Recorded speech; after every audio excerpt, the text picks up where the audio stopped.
भागवत कथेमध्ये आपल्या वाणी विठ्ठल रुक्मिणीमध्ये ज्यांनी ज्यांनी दारू सोडली, खरा सोडला, महाराजांनी प्रत्यक्ष त्यांच्या पायावरती पाणी तुमचं चांगलं करा.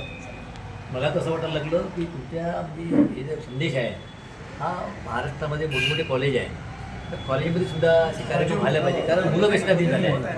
बरोबर हां, म्हणजे 2000-3000 अमरावतीला पोटे कॉलेज कबड्डीमध्ये आमचं अमरावतीला पोटे कॉलेजला झालं. हां, तर तसं मी जेव्हा गेलो त्याचा जास्त बेनिफिट आहे ना, मुलं व्यसनाधीन जास्त झाले. कॉलेज असो किंवा वेगवेगळ्या ठिकाणी हां, त्या ठिकाणी तसं व्हायला पाहिजे. म्हणजे इतका बेनिफिट होईल.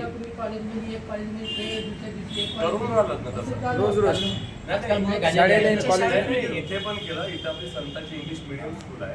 इथे बी महाराजांचं प्रवचन झालं. त्यांनी अवघ्या 45 मिनिटं बोलले.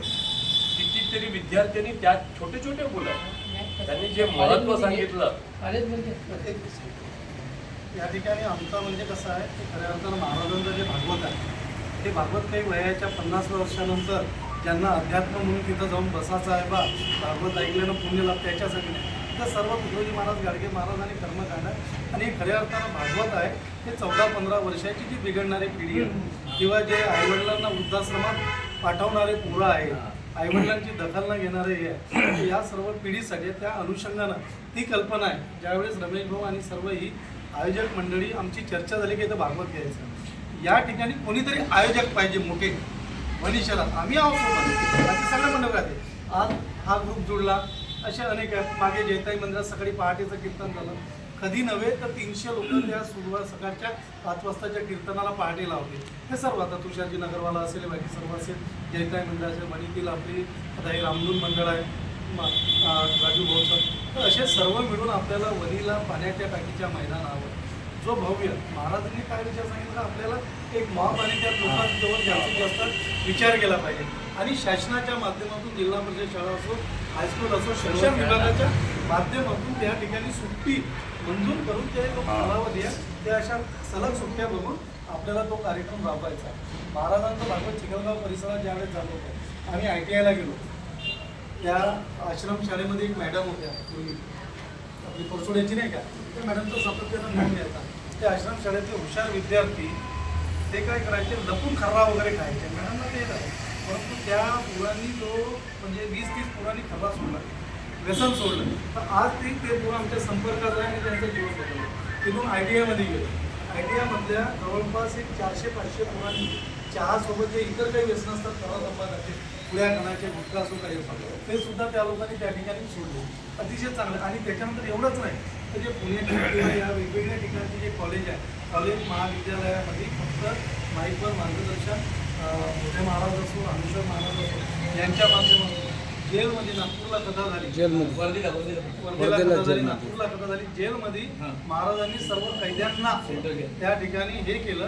तर त्यांनी सांगितलं, महाराज तुम्ही कदाचित आमच्या जीवनात पहिल्यांदा जर कुठं दर्शन झालं असतं तर आम्हाला या जेलमध्ये येण्याची पाळी नसती आहे. त्याच्यातले 70 कैद्यांना माझ्या झोळीमध्ये व्यसन टाकले. पुन्हा आत्महत्या. एक मुस्लिम समाजाचा होता, महाराज बोले मी गांजा का व्यापार करतात, उसमें मैं पकड गया.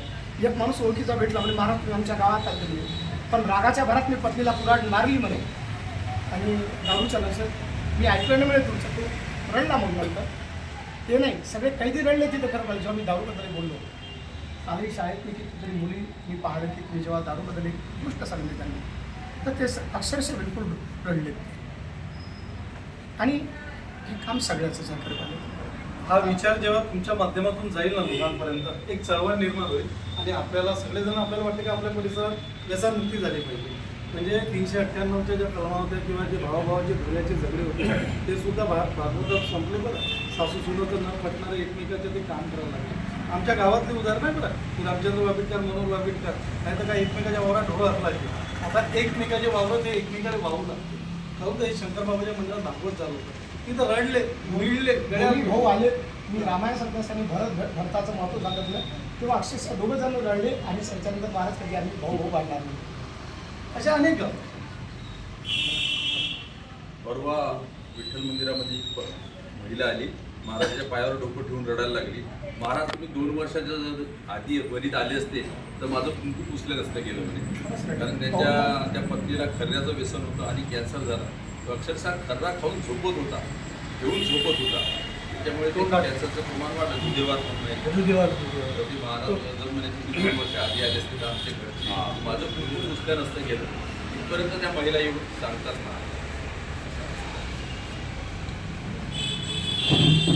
महाराजांचं कार्य समाज जनजागृतीचं आहे.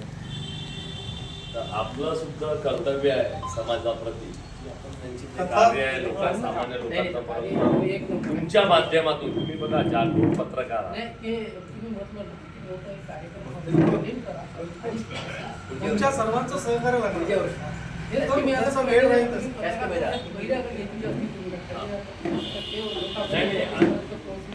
नाही, मी तुम्हाला सांगतो दररोजची एक बातमी थोडीशी पेपरला जर तुम्ही दिली थोडंसं म्हणजे आज थोडं आज जर झालं तर